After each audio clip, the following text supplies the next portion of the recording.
what I love about the Word Church. We deal with everything. Huh? That's right. Listen to Proverbs 22. Amen. It's in the book. Give me verse 22, Deacon. Proverbs 22 and verse 22. Here's what happened to you loan sharks that like to catch somebody down bad like Sweet Lenny. Remember Sweet Lenny from Good Time? Yeah. Lenny. Was it Lenny that had him? He gave him a loan and James got mad. Yeah, he got hot. Yeah, it was Lenny.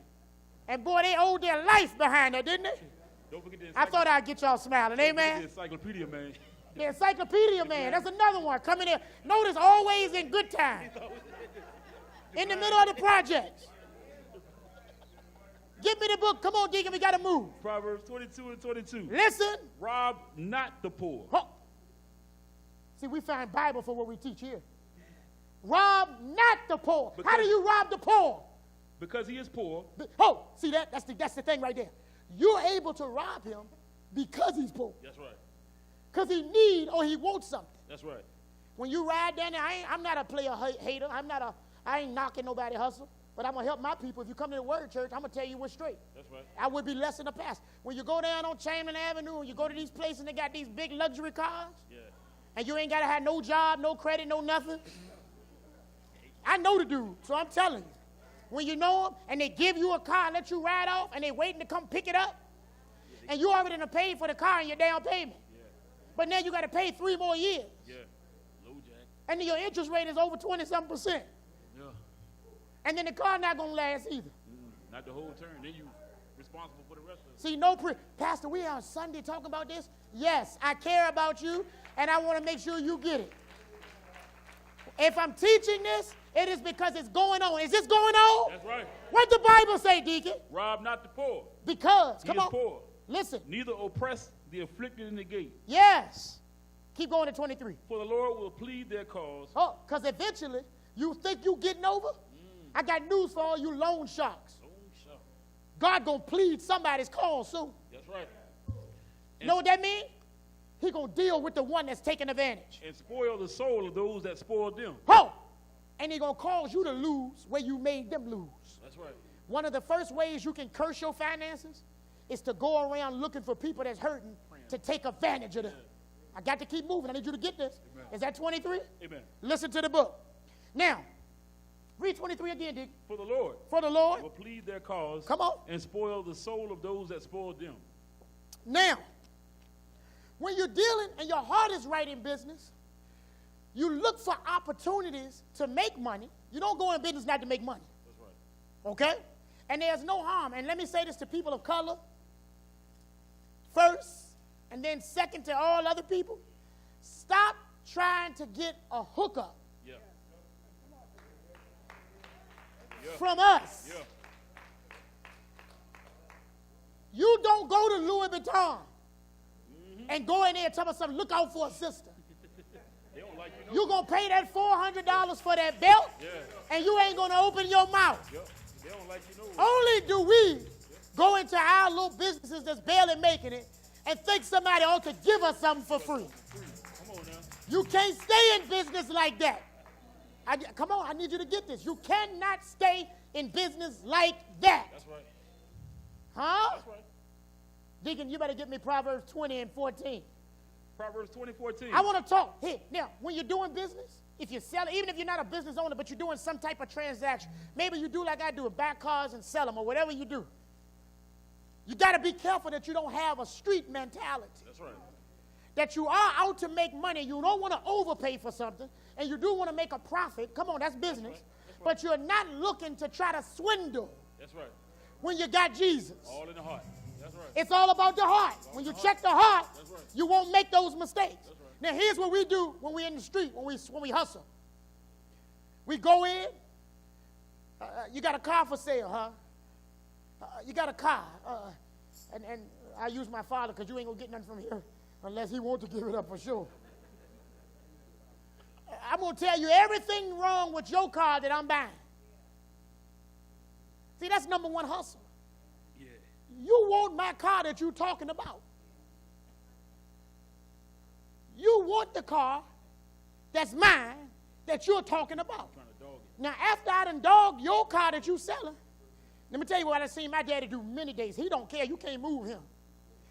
He'll say, well, fine, man. Don't worry about it. I keep it. That's exactly how my daddy said, I don't mind. Right. I like my stuff. That's exactly what he do. Well, let me share this with you.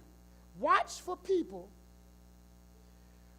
who go in, and the term they use, the Bible said they'll make it a proverb, meaning a wise saying. That's why they use words like nigger rig and Jew you down. Let me show you where this come from. They come in, and this is what they do. They talk your stuff down, make you sell it to them for dirt price, cheap, dirt cheap. And then they walk off like this. They get on the phone, and they say, no, they don't say I got a deal. I got a steal. That's right. Isn't that what they said? I got a steal. And that's exactly what you did. Stole it. You stole it. That's right. Tell it, Pastor. I ain't getting no help now. That's real. That's real. I can't stand that. Huh? You just swindled them. Now you come back bragging to somebody on the phone how you stole it. I've done it many times, seen it before. I thought that's how you do. You go in there, and yes, you should pay attention to the flaws and pay accordingly. But don't try to take advantage of somebody. Yeah. Deacon, you said that ain't in the Bible. Oh, yes, it is. Proverbs 20:14. What the Bible say? It is not. It is not. It is not, saith the buyer. But when he is did you catch that? The buyer said, that ain't right. That's bad. That ain't no good. That's what the buyer say. It ain't. No, it is not. It is not, saith the buyer. Uh-huh. But when he has gone his way, then he boasteth. Did it? When he finally get on down the street, he start bragging. Counting money. Counting money. Is that the end of that? Amen. Give me Romans 12:17. Let me show you the kind of heart you got to have so we can move on. Here's the kind of spirit we got to have in everything we do. And let me tell you, one day we'll do a teaching about lending to people that save. Because that you need to be honest. You need to figure out who you're giving money to.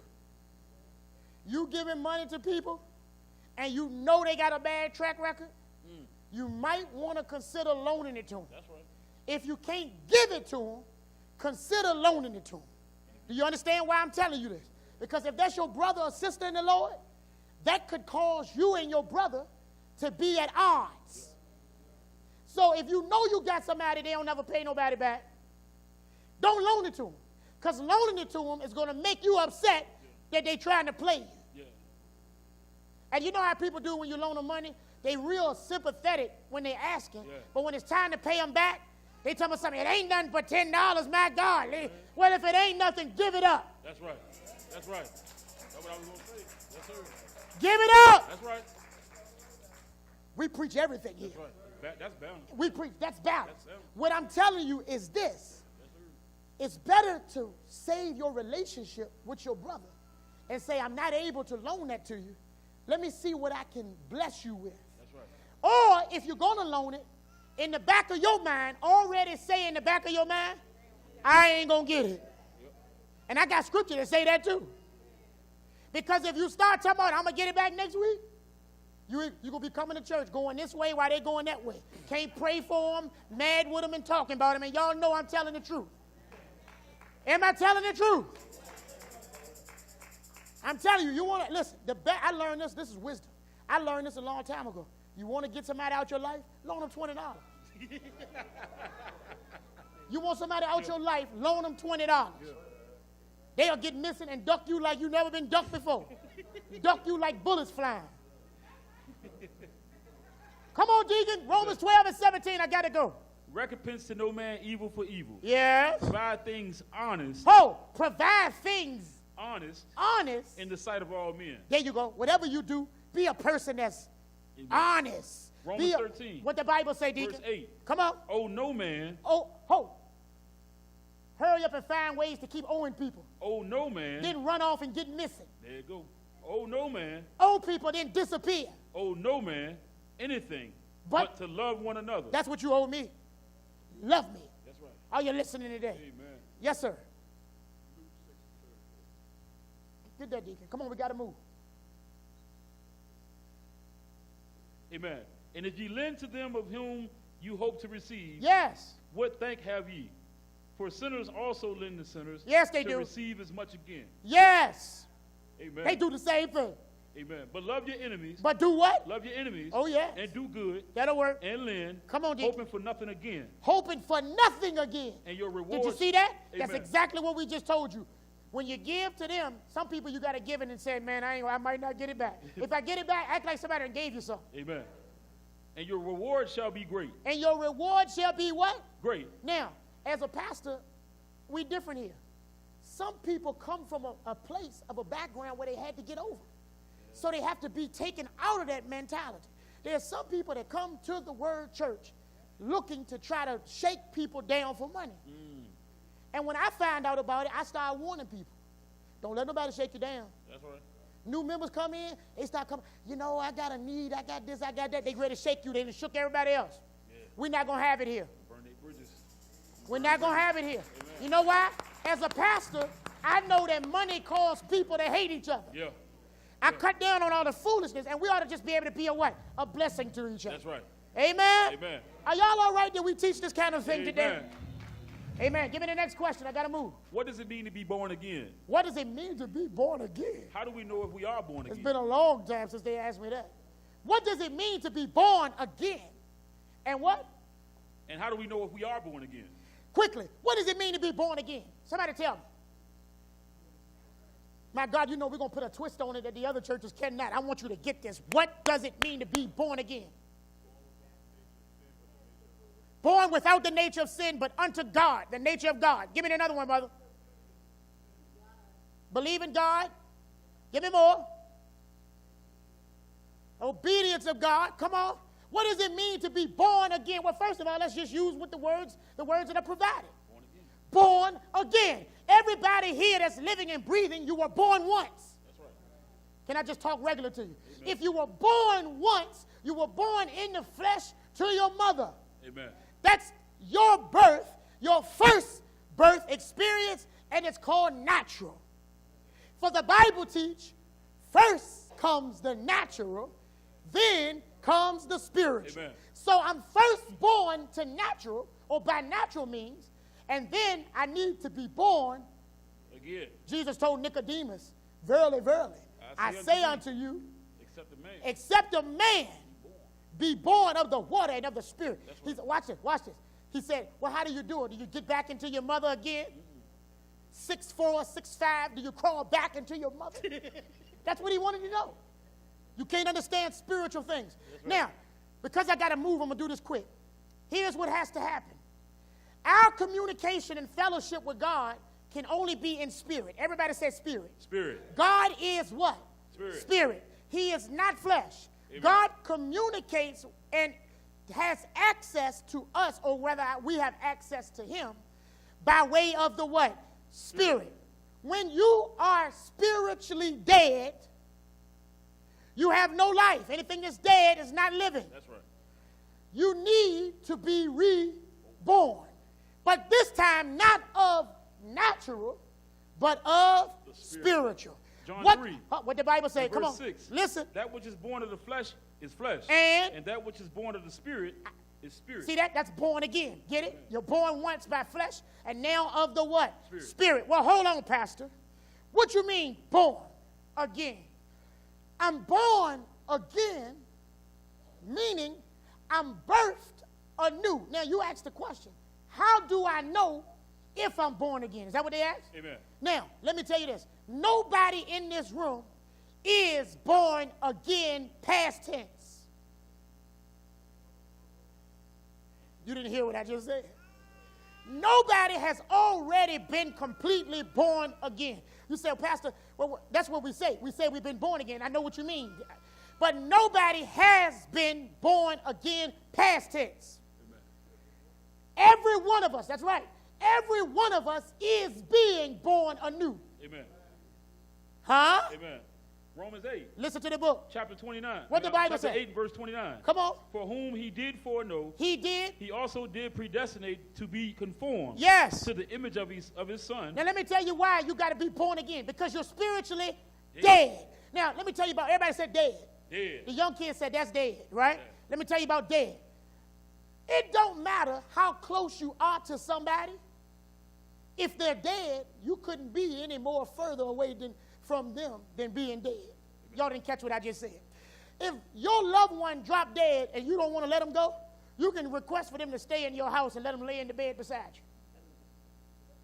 And they'll be right in the bed with you, right? But they're dead. That's right. You want to see how far you can be distant from a person? If they're dead, you are that far apart. You see, when we're spiritually dead, God is here, and he's right with us. But we're as far from him in fellowship as we can possibly be. Why? We're dead. Now, our dead don't mean it. You know, we tell people all the time, lose my number. You ever heard somebody tell somebody, lose my number? That ain't really as permanent as it could be, because you can find the number again. But you ever had somebody tell you, you dead to me? Go. Now you're getting a little bit more serious. You dead to me. Anybody in here ever had to dead somebody? He said dead. Huh? I want to talk to you about being born again. Now, the moment I'm born again, here's how I know when I'm being born again, rather. A conflict ought to occur within me. I'm not going to be long, but stay with me. There's a conflict that ought to break out in me, because if I'm being born a new person, I'm still looking at an old person, which is the body that came from my mother, which is the natural man. That's right. The natural man is still breathing. But now there's a new man that's in the natural man called the man of the Spirit. That's right. If Christ is alive in you, a seed planted, now we got a conflict. It's the old versus the new. Yes, yes. Now, I'm going to help y'all out, because some of y'all think when I do bad things, that means I ain't saved. It's not that when you do bad things that you're not being saved. It's that when you do bad things and you don't even feel bad about it, now that proves that you don't have a conflict. Amen. There's no good man upset at the old man. There's no old man fighting against the new man. Romans 7. Listen to the book. Verse 18. Come on, Deacon, I got to go. For I know that in me, that is in my flesh, yes, dwelleth no good thing. Ho. You see, the old man only want to sin. That's what he does. Yeah. I ain't going to get no help, but I'm going to preach through this, and I need 10 minutes. I'm with you. Huh? Yes, sir. Now, the problem is we feed the old man Yes. and leave the new man starving. Come on. You better get me, yeah, thank you. You ain't, ouch. It ain't just us either. That's right. We spend time on Facebook. We spend time at the club. We spend time on the phone. We spend time with people, but we spend very little time with God, and we're therefore feeding the old man. And let me tell you what the old man don't need. The old man don't need no help. That's right. Oh, you better get me Romans 12. Amen. Huh? You better give me Romans 12, starting at verse 11. We're getting ready to go, I promise you. Everybody say amen. Amen. If y'all stay with me, we're almost done. What does it mean for the old man and the new man to come into conflict? When I feed the old man, the new man is left starving. The new man is looking for nurturing so that he can shine and he can rise up. I gotta go over this. Amen. When you help the old man, it's called making provision for sin. Okay? Nobody ain't going to help me, but I'm going to make y'all wake up in 2 minutes.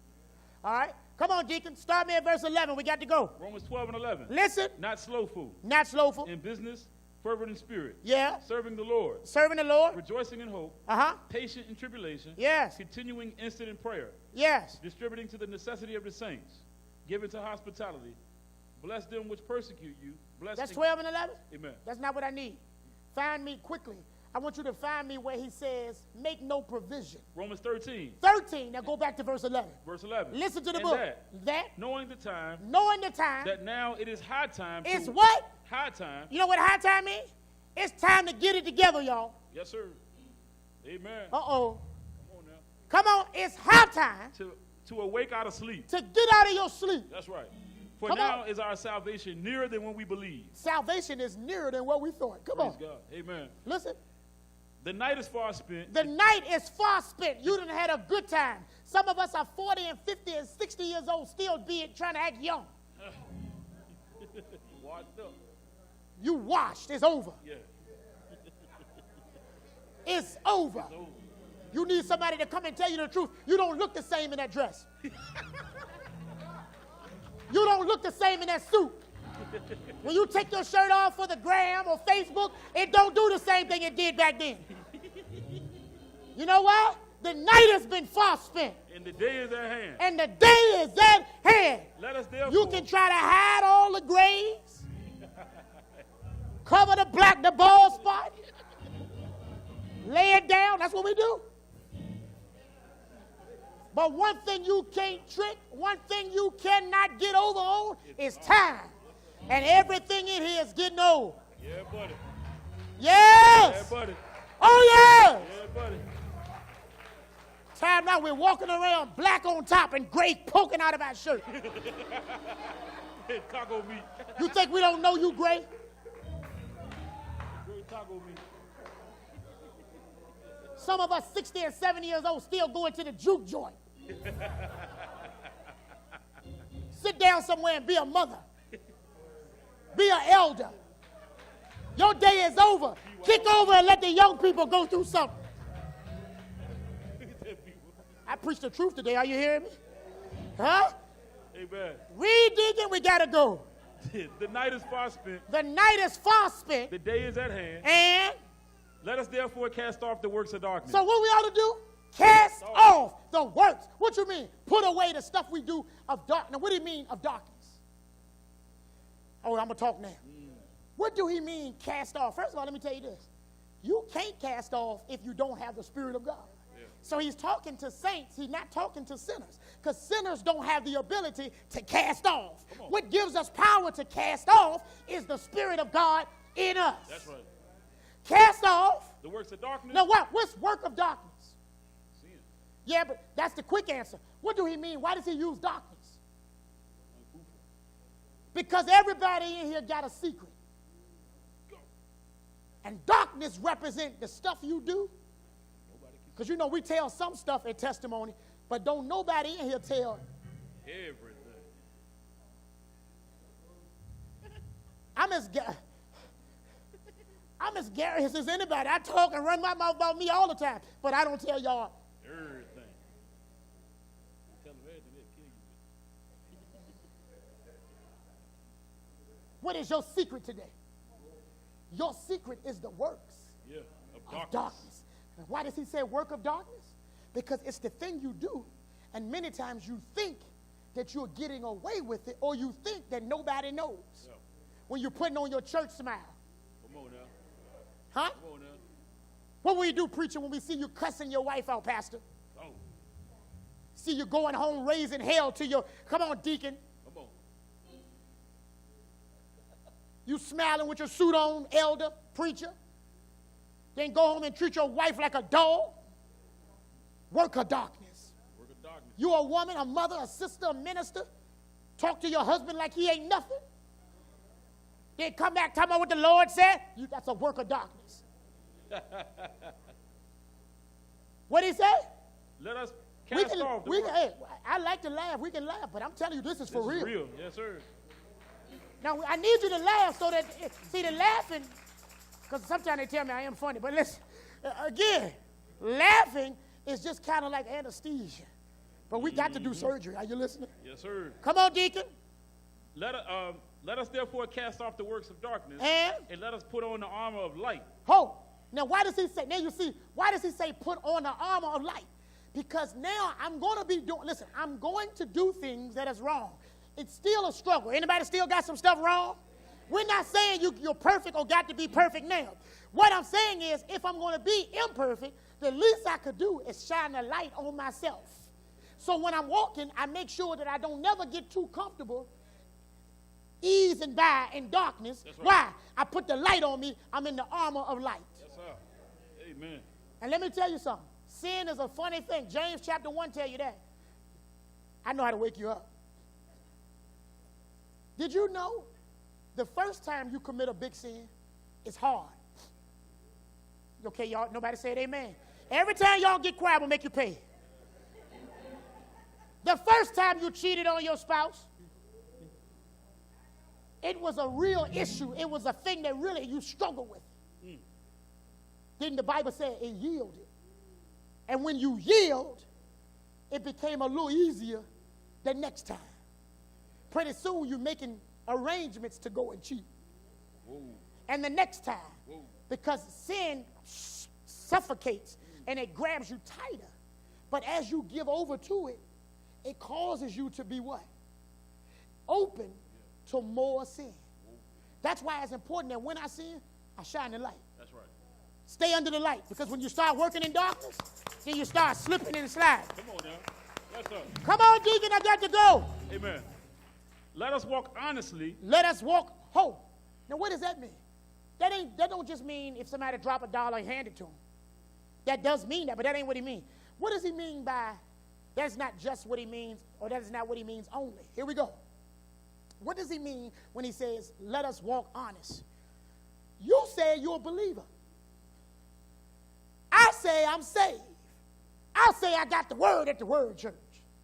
When is my life going to line up with what I'm saying? Amen. When my life starts to line up with my profession, I'm walking Honestly. Okay, y'all ain't gonna. I told you, every time y'all don't help me, I'm gonna make us pay. Here we go. So you're married. How do you walk honest? Act married. Act married. That's right. Act married. That easy. And nobody ain't helping me in here. That easy. When you're married, you walk honest by acting. You don't come in the store and start rolling that diamond up under your finger. What you doing? Trying to hide it so don't nobody know you married? A little In Vogue video. What you mean? I walk. Oh, if I'm married, I ought to conduct myself in a way That's right. where nobody has to wonder if I am married. That's right. Amen. I'm walking honest. That's right. What you mean, Pastor? Be careful how you entertain other people's husbands. That's right. And other people's wives. That's right. Stay out of other people's face. That's right. Walk honest. Amen. I'm teaching the Bible today, amen. Amen. So if we walk honest, we got to start de-flirting. Amen. And deflating. Deflating. Like deflate, de-flirt. Got to pop that balloon Yeah. of charm.